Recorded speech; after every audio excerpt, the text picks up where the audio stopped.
Hola alumnos de primer año. Acá les paso la explicación sobre la parte teórica, haciendo referencia a la clase que les llegó, que es la clase número 10. Vamos a estar trabajando todavía dentro del marco de lo que es la unidad número 3. eh, Así que como tema principal de esta clase vamos a estar viendo básicamente los relieves emergidos y sumergidos. Está, lo habíamos estado trabajando en forma de introducción en la clase pasada, pero ahora vamos a estar trabajando en forma detallada sobre de qué se tratan estos tipos de relieves. Así que vamos a arrancar. Bueno, en la clase pasada también estuvimos trabajando sobre el concepto de relieve, y dentro de lo que era el concepto de relieve estuvimos viendo que se diferencian dos tipos de relieves, que son lo de los relieves emergidos y los relieves sumergidos.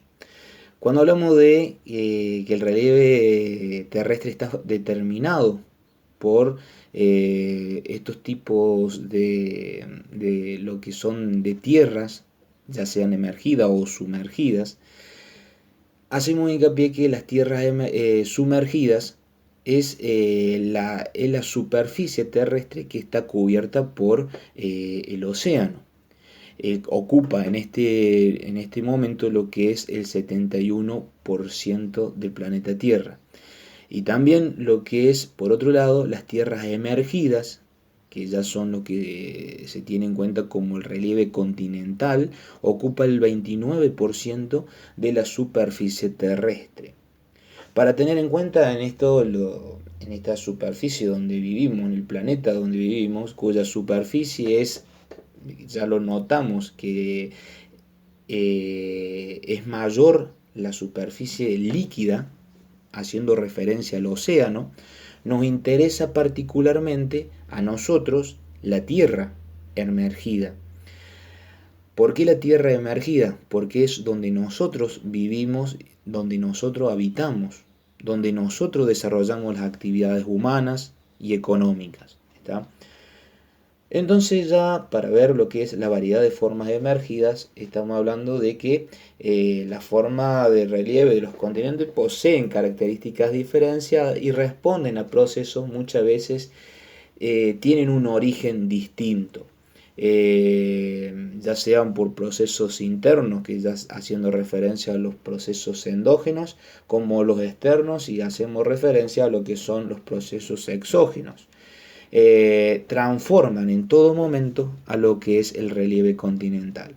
Pero ya pasamos a lo que son los distintos tipos de relieves, pero en forma general, porque dentro de cada uno de ellos podemos diferenciar varios tipos de esos, es decir, subtipos de los relieves que voy a pasar a nombrar.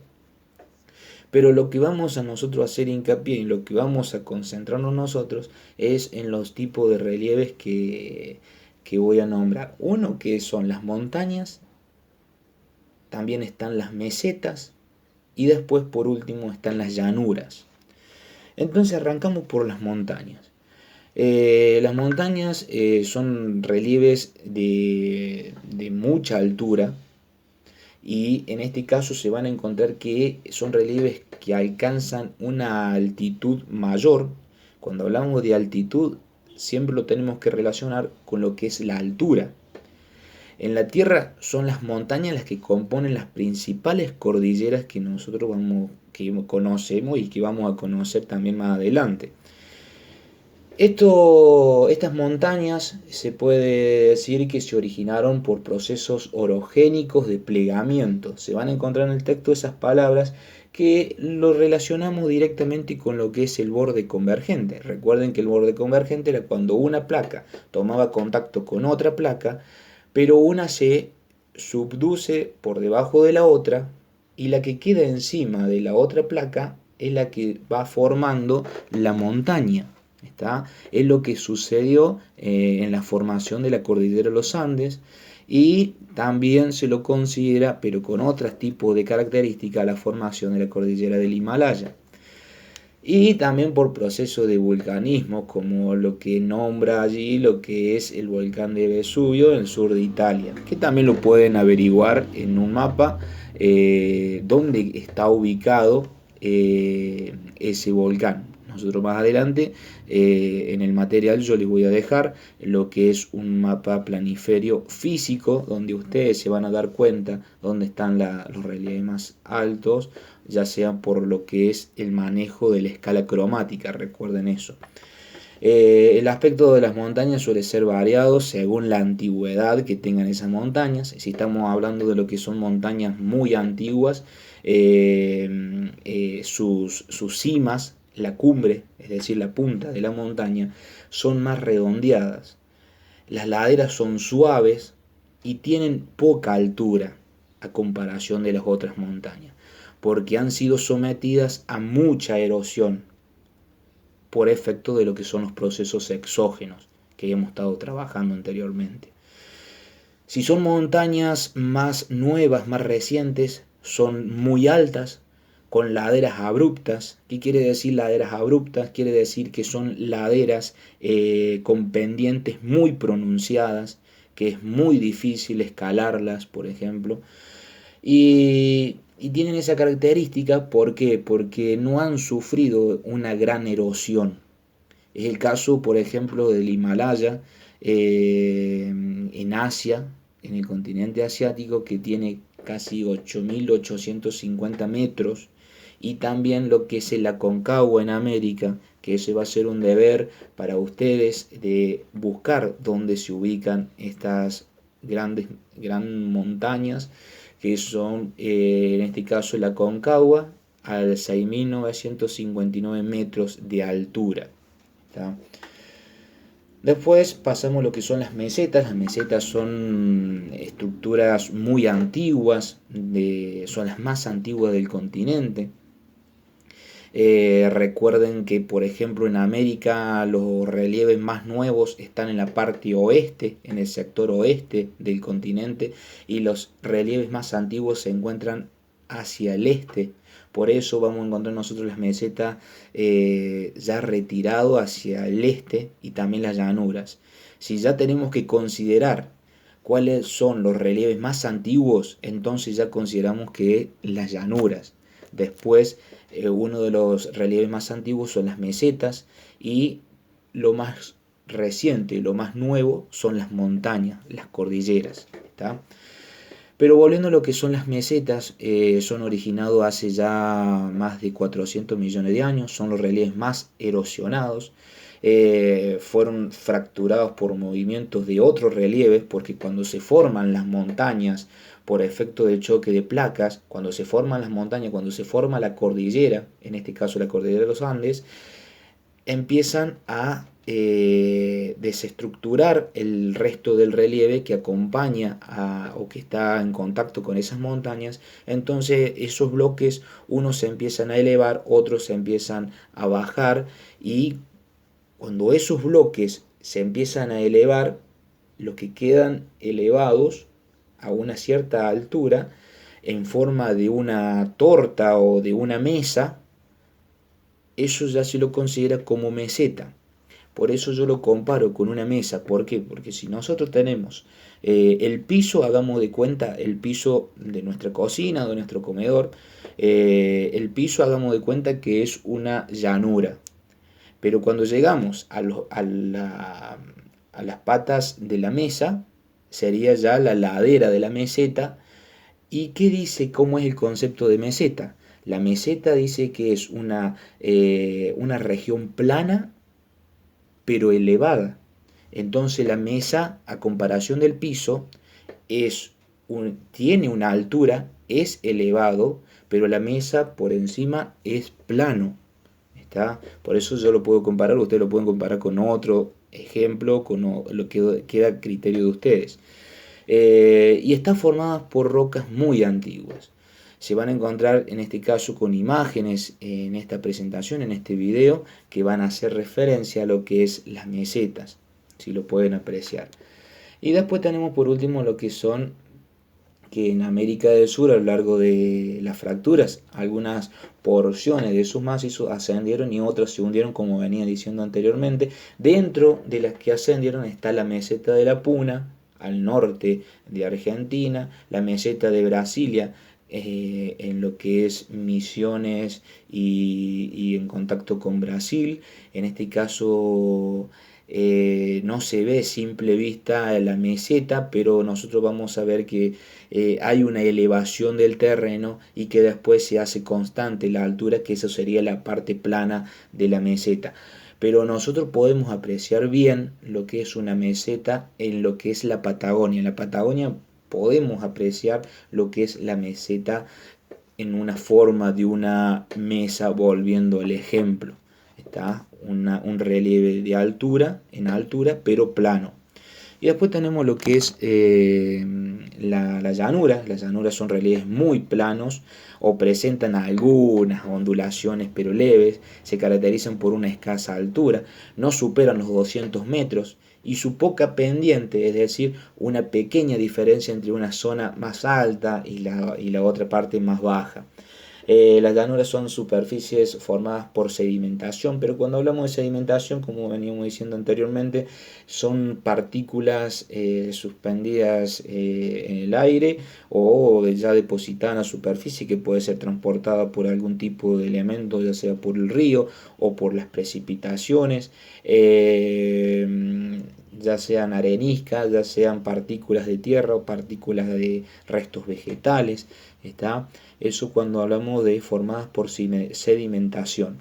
Pero no es que la llanura se formó de un momento para otro y se llenó de sedimentación, sino que son un trayecto de millones de años de formación de ese tipo de relieve. Materiales que venían desde la parte oeste del continente, siempre haciendo referencia al continente americano, desde el sector oeste. ¿Y qué tenemos en el sector oeste? Tenemos a lo que es el cordón montañoso y las mesetas. Entonces el viento, en este caso uno de los procesos exógenos que puede suceder, o la erosión a través del viento, trasladaba esas partículas de oeste hacia el este, depositándolo en lo que hoy es la llanura. Ya sea lo que es el viento, también puede ser por los ríos y las lluvias, etcétera. Puede actuar cualquier tipo de erosión en forma de pequeños granos de arena o partículas de polvo de tierra. En nuestro continente podemos localizar la llanura en una ancha franja hacia el centro este de nuestro continente. Se despliega de norte a sur y está conectada con el aporte de sedimento de varios agentes, ¿no? Y después se van a encontrar con una imagen que yo encontré que está muy buena, que ustedes van a apreciar en este momento, van a poder observar y analizar esta imagen.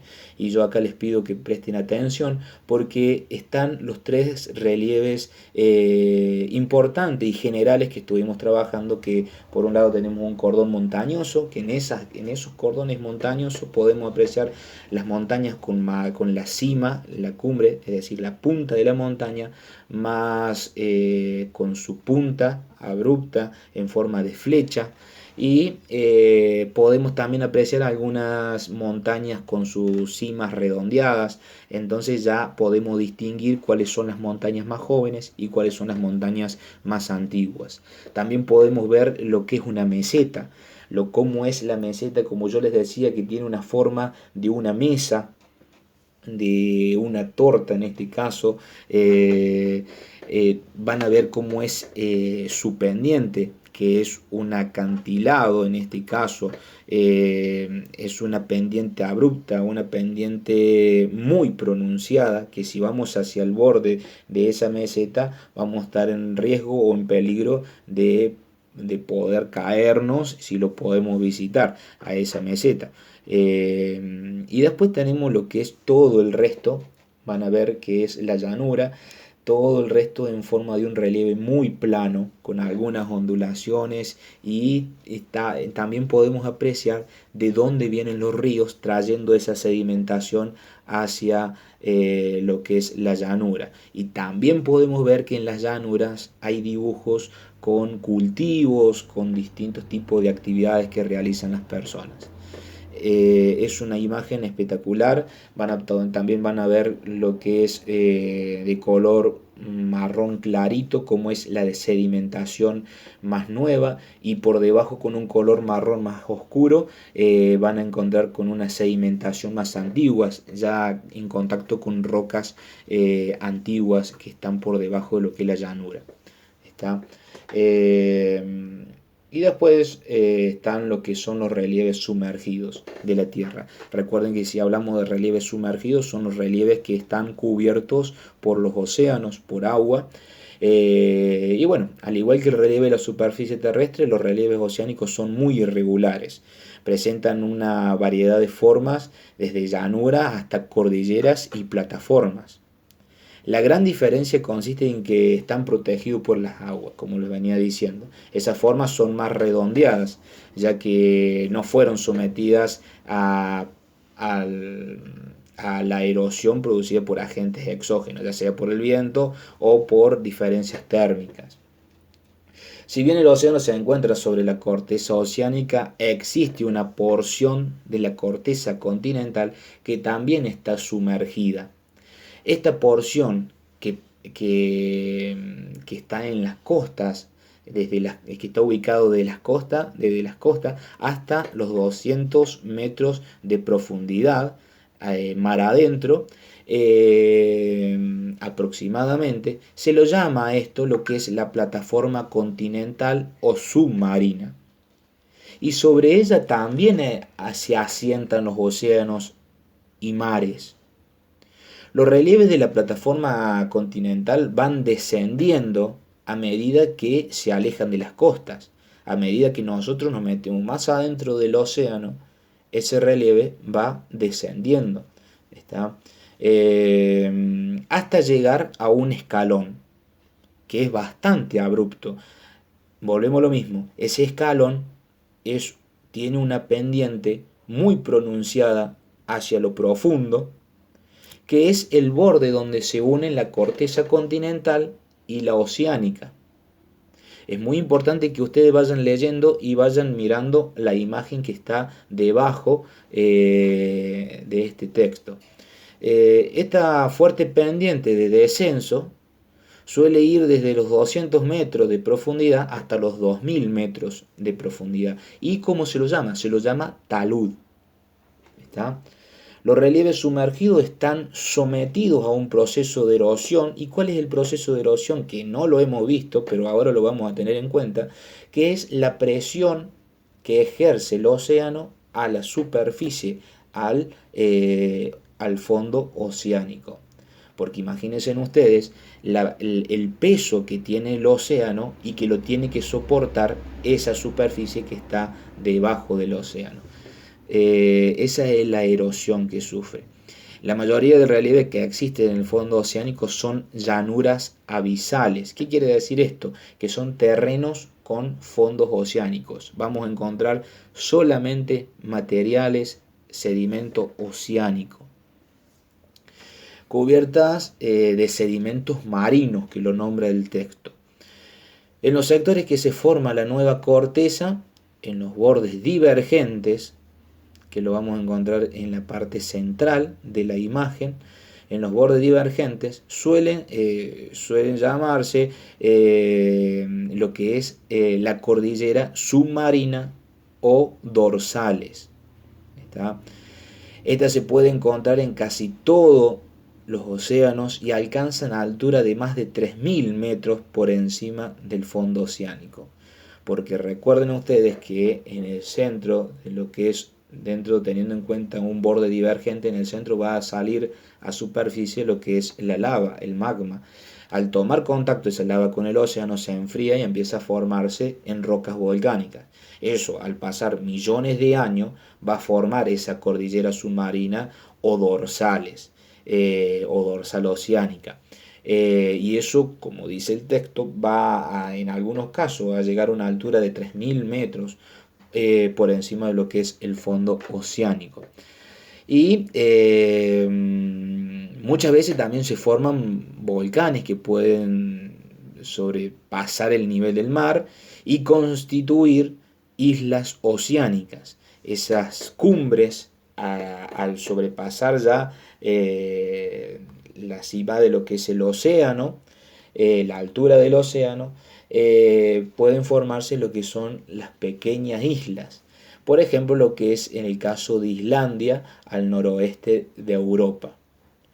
Otro relieve característico de estos fondos oceánicos son las fosas, que son formadas por los hundimientos de una placa oceánica por debajo de una placa continental. Está Es común cuando sucede el borde convergente, cuando una placa se mete por debajo de la otra placa. Estamos hablando de un proceso de bordes convergente. En general son paralelas a las cordilleras de los continentes y son las mayores profundidades marinas que existen. Y un ejemplo que les va a dar el texto son las fosas de las Marianas en el Océano Pacífico, que alcanzan unos 11.000 metros de profundidad. El contacto de la placa del Pacífico y la placa sudamericana. ¿Está? Es importante que vayan leyendo de a poco, analizando el texto, pero con atención van mirando la imagen que, si ustedes van prestando atención en forma conjunta, van a poder entender con facilidad de lo que trata el texto a comparación de la imagen. Recuerden que esto solamente sucede en la parte del océano, en la parte de la superficie que está debajo o cubierto por el océano.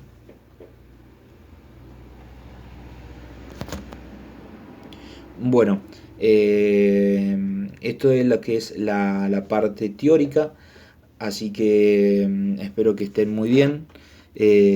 Por cualquier cosa, por cualquier duda, me escriben, voy a estar disponibles para ustedes. Saludos y abrazo muy grande.